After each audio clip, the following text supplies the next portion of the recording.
Šiuolaikinėje statyboje labai plačiai naudojami pilnai paruošti sausi statybiniai mišiniai. Juos reikia tik sumaišyti su nurodytu kiekiu vandens ir galima naudoti. Šiuo metu sparčiai populiarėja Mito statybiniai mišiniai. Juos jau žino, gerai vertina ir noriai naudoja dauguma statybininkų. Mito mišinių asortimentas platus.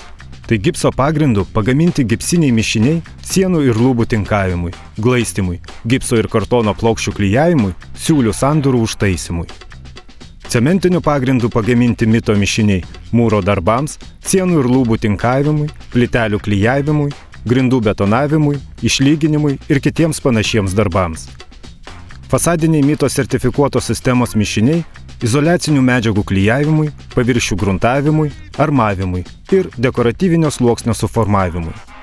Parodysime keletą pavyzdžių, kaip realiai naudojami Mito mišiniai. Klijai C520 ir C510 puikiai tinka arko blokų ir kitų silikatinių gaminių mūrui.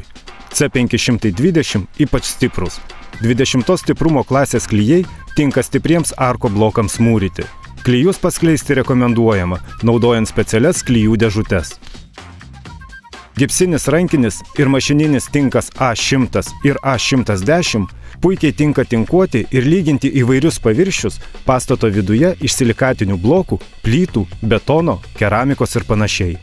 Su gipsiniu tinku A100 galima suformuoti įvairiausius dekoratyvinius paviršius pasitelkus truputį fantazijos. Plytelių klijai C300, C310 ir C320 naudojami klijuoti įvairiausių matmenų keraminės, akmens masės, marmuro plyteles tiek viduje, tiek išorėje ant įvairaus paviršiaus.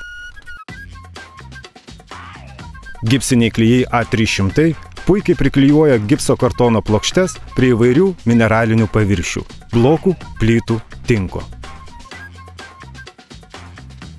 Gipsinis glaistas A200 skirtas glaistyti gipso kartono plokščių sandūras su įvairiausiomis armavimo juostomis, defektų užtaisymui, vidinių ir išorinių apsauginių kampų įstatymui ir paviršių glaistymui. Atkreipkite dėmesį, kad Mito mišinius reikia maišyti pagal nurodytas instrukcijas ant produkto pakuotės. Pilkite nurodytą kiekį vandens ir būtinai permaišykite.